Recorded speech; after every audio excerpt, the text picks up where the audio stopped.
There was a time when your paycheck arrived untouched. No deductions, no withholding, no calculation waiting at the end of the year. What you earned belonged to your family. And that wasn't ancient history. It was 1912. 1 year later, that system no longer existed. And the speed of that change is the part that matters. Because in 1913, 3 structural changes were passed into law, not across decades, not across generations, in a single year. Each one presented as a separate reform, each one explained on its own, but together they built something entirely new, a system that still defines how money moves today. And it began before 1913. In 1907, the American financial system nearly collapsed. Banks failed, credit disappeared, the stock market dropped sharply. There was no central authority to stabilize it, no institution responsible for managing the system. So the country turned to one man, J.P. Morgan, a private banker.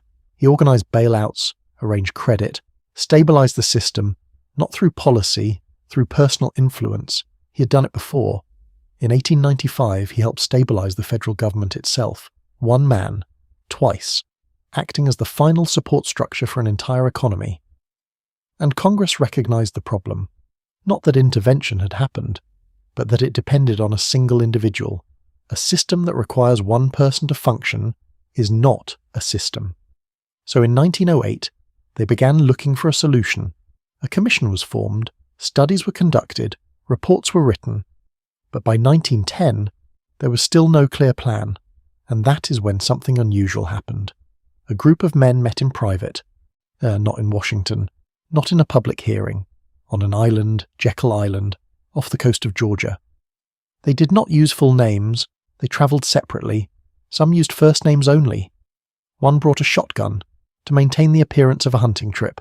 For 9 days, they worked in isolation, drafting a proposal, rewriting it, arguing over details, designing a system that did not yet exist. 6 men, a senator, a treasury official, and several of the most powerful bankers in the United States.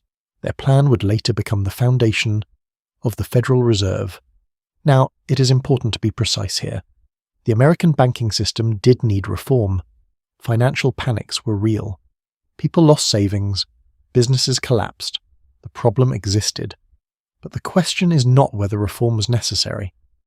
The question is who designed it.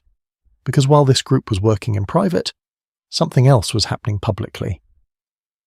In 1912, Congress launched an investigation, the Pujo Committee. Its purpose was to examine what was called the money trust, a concentration of financial power among a small group of institutions. The findings were specific. 5 major banking groups, connected through shared leadership, controlled hundreds of corporations, over 300 directorships, across more than 100 companies, with combined resources exceeding $22 billion. And among the individuals named in that report was Paul Warburg, one of the men who'd been on Jekyll Island, one of the architects of the central banking plan, the same network being investigated and was also designing the solution. The problem, and the response to it, emerging from the same group. That detail does not require interpretation. It is documented, and then came 1913, February. The 16th Amendment is ratified. For the first time, the federal government gains the authority to tax income directly. 2 months later, April. The 17th Amendment is ratified. Senators are no longer appointed by state legislatures. They are elected by popular vote. On the surface, this expands democracy, but structurally that changes who senators answer to. And then December 23rd, 1913, the Federal Reserve Act is signed into law. A central banking system is established, not as a single institution, but as a network, with regional branches and a governing board. 3 changes: taxation, representation, monetary control, in each one significant on its own. Together they form a system, a way to collect revenue, a way to remove structural limits on expansion, and a way to manage the money supply. The architecture appears piece by piece, but it functions as a whole.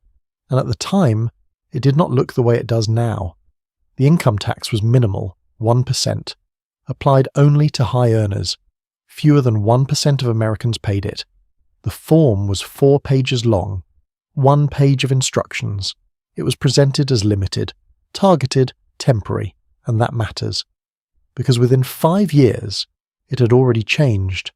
By 1918, the top rate had reached 77%, an 11-fold increase. In 5 years, the base expanded, the exemptions shifted, and over time, the system scaled until it reached everyone. And in 1943, another change was introduced: withholding. Before that point, workers calculated and paid taxes themselves. After 1943, the money was taken before they received it. The sequence is clear, authority is established, structure is built, and then the system expands, gradually, until it becomes normal. And once it becomes normal, it stops being questioned, because most people do not experience systems as they were designed.